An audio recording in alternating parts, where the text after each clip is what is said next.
Shakeel sir competition में आप सभी का स्वागत है। आज हम खाद्य संरक्षण आयोग की चर्चा करेंगे और जैसा कि मित्रों आपको मालूम है कि कम समय में अधिक से अधिक जानकारी आपको उपलब्ध हो, ये हमारा ध्यान रहता है। अब हम जो खाद्य संरक्षण आयोग है इसकी डिटेल से चर्चा करेंगे, जिसको मैं आपको अपने चार्ट के माध्यम से समझाऊंगा। मित्रों, आप हमारे चैनल को लाइक करें और सब्सक्राइब करें। जैसा कि मित्रों, जो खाद्य संरक्षण आयोग है, यह जो है राष्ट्रीय स्तर पर कोई खाद्य संरक्षण आयोग नहीं है, निगम है। जैसा कि भारतीय खाद्य निगम अधिनियम, यानी कि जो ये भारतीय खाद्य निगम अधिनियम 1964 यानी कि 1964 के अंतर्गत 1965 में इसकी क्या की गई, एक सांविधिक निकाय के अंतर्गत स्थापना की गई। किसकी की गई है? भारतीय खाद्य निगम की स्थापना की। जो ये भारतीय खाद्य निगम है इसकी स्थापना की गई, यानी कि भारतीय खाद्य निगम अधिनियम के अंतर्गत, यानी कि 1964 के अंतर्गत ये अधिनियम, यानी कि भारतीय खाद्य निगम अधिनियम 1964 के अंतर्गत 1965 में भारतीय खाद्य निगम की स्थापना की गई। यह भारतीय खाद्य निगम की स्थापना की गई।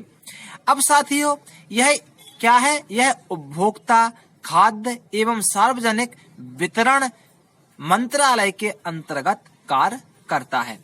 ठीक है ना? कौन? भारतीय खाद्य निगम। इसके बाद साथियों, जो इसका ये राष्ट्रीय स्तर पर है, तो इसका जो मुख्यालय है वह नई दिल्ली में है।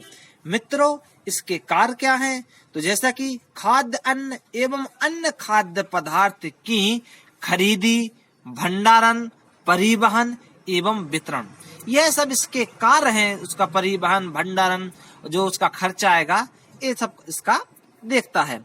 और साथियों, साथ में क्या कि जो कौन कौन सी वस्तु, माने कि ये पदार्थ, जो खाद्य पदार्थ है, तो 24 कैटेगरीज के अंतर्गत रखी गई हैं। जैसे कि हम अनाज, गेहूं, चावल, शक्कर, इस प्रकार से वितरण होता है। मित्रों, कृषि लागत एवं मूल्य आयोग की स्थापना 1965 में की गई। विकेंद्रीकृत खरीद योजना यह 1997 और 98 में बने।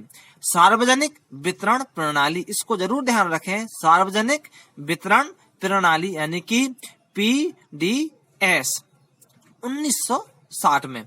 इसके बाद मित्रों, राष्ट्रीय खाद्य सुरक्षा अधिनियम 2013, यह काफी इंपोर्टेंट है। राष्ट्रीय खाद्य सुरक्षा अधिनियम 2013 मित्रों, यह जो है भारतीय संसद द्वारा पारित होने के उपरांत भारत सरकार द्वारा, यानी कि भारतीय संसद ने इसको क्या किया? पारित किया। और फिर भारत सरकार के द्वारा 10 सितंबर 2013 को इसकी स्थापना की गई। किसकी? राष्ट्रीय खाद्य सुरक्षा अधिनियम। और इसके अंतर्गत कहा गया कि जो राज्य हैं वो अपने अंतर्गत, यानी कि अपने अपने राज्य में खाद्य संरक्षण अधिनियम, यानी कि यहाँ ऊपर करिए आप, खाद्य संरक्षण आयोग की स्थापना करेंगे। और जो यह है भारतीय खाद्य निगम, यह भी एक सांविधिक निकाय है। भारतीय खाद्य निगम यह एक सांविधिक निकाय है। और इसी प्रकार से 2013 का, जो 2013 में राष्ट्रीय खाद्य सुरक्षा अधिनियम बना, यह भी एक सांविधिक निकाय है, क्योंकि इसे संसद में पारित किया गया, संसद के द्वारा, तो उसको सांविधिक निकाय कहते हैं।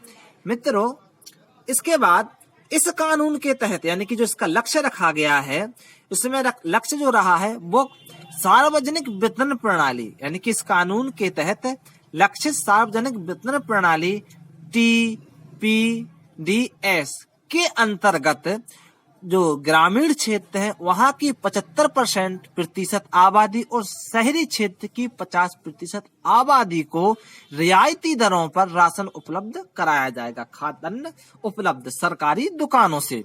साथियों, इसमें कहा गया है, यानी कि जो राष्ट्रीय खाद्य सुरक्षा अधिनियम 2013 है, कि चावल 3 रुपया किलो, गेहूं 2 रुपये और मोटा अनाज 1 रुपये की दर पर मिलेगा। मित्रों, राष्ट्रीय खाद्य सुरक्षा अधिनियम के पुनर्गठन के लिए, जब इसका पुनर्गठन हुआ राष्ट्रीय खाद्य सुरक्षा अधिनियम 2013 का, तो पुनर्गठन में एक समिति बनाई गई। उस समिति को शांता कुमार समिति कहते हैं। तो इसको आप ध्यान रखेंगे कि जो पुनर्गठन समिति बनी वह शांता कुमार समिति है। अंत्योदय अन्न योजना, जो ये अंत्योदय अन्न योजना है, यह 25 सितंबर 2000 को बनी।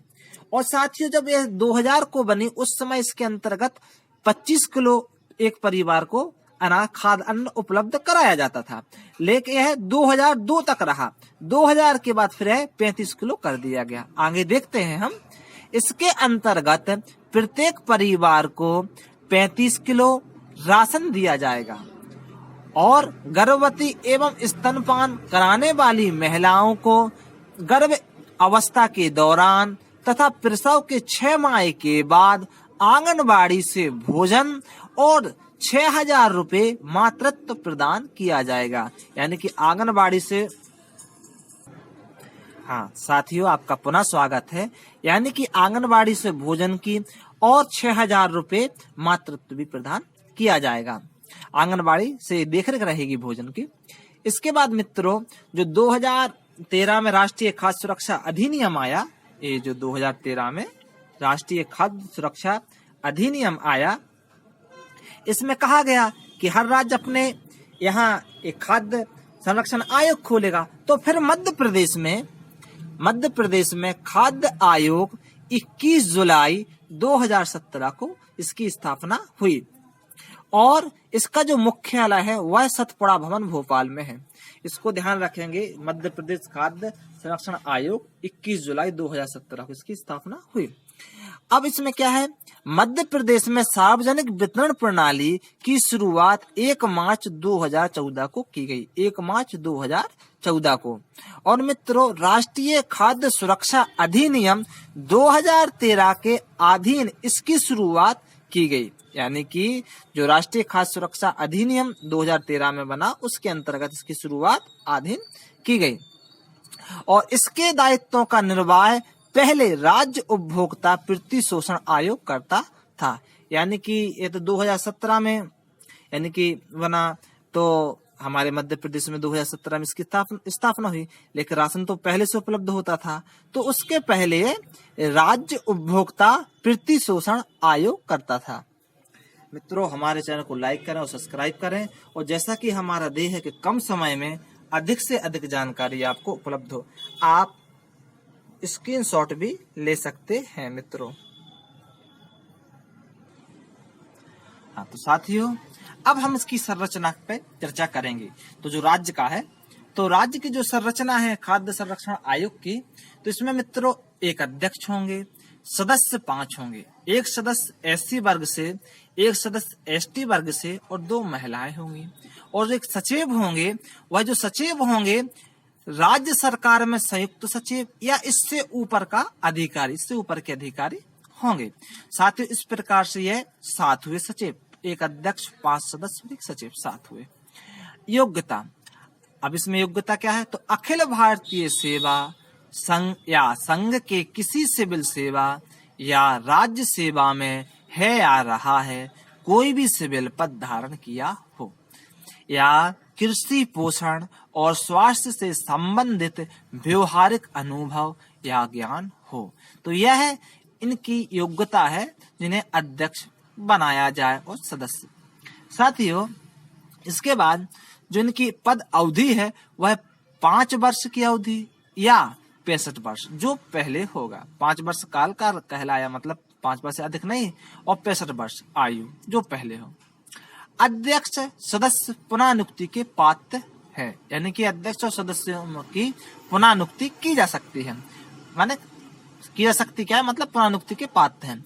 वेतन, भत्ते और सेवा शर्तें, यह राज्य आयोग है, तो इसीलिए इसकी जो राज्य सरकार ही इनके वेतन, भत्ते, सेवा शर्तें निर्धारित करती हैं। राज्यपाल का इसमें रोल नहीं है, क्योंकि हमने और आयोग पढ़े, वहां राज्यपाल की भूमिका रहती है, लेकिन यहाँ राज्य सरकार की। सिविल प्रक्रिया संहिता 1908 के अधीन सिविल न्यायालय की शक्तियां प्राप्त होती हैं। तो इसको सिविल न्यायालय की, यानी कि जो ऐसे भी इनको प्राप्त है। अध्यक्ष, अभी जो अध्यक्ष हैं वो राजकिशोर सबाई हैं। नियुक्ति राज्य सरकार द्वारा, इनकी नियुक्ति राज्य सरकार। हटाना वही भी राज्य सरकार द्वारा।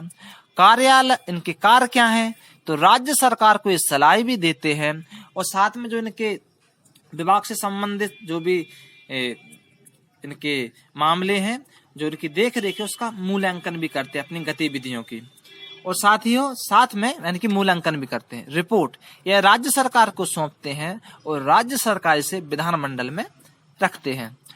और अगर संयुक्त खाद्य आयोग की स्थापना करनी हो, संयुक्त राज्य खाद्य आयोग की, यानी कि यह 2 या 2 से अधिक राज्य करेंगे, तो इसके लिए जरूरी है कि वह केंद्र सरकार की उन्हें अनुमति मिल जाए। केंद्र सरकार की अनुमति के बाद वह संयुक्त राज्य खाद्य आयोग की स्थापना कर सकते हैं।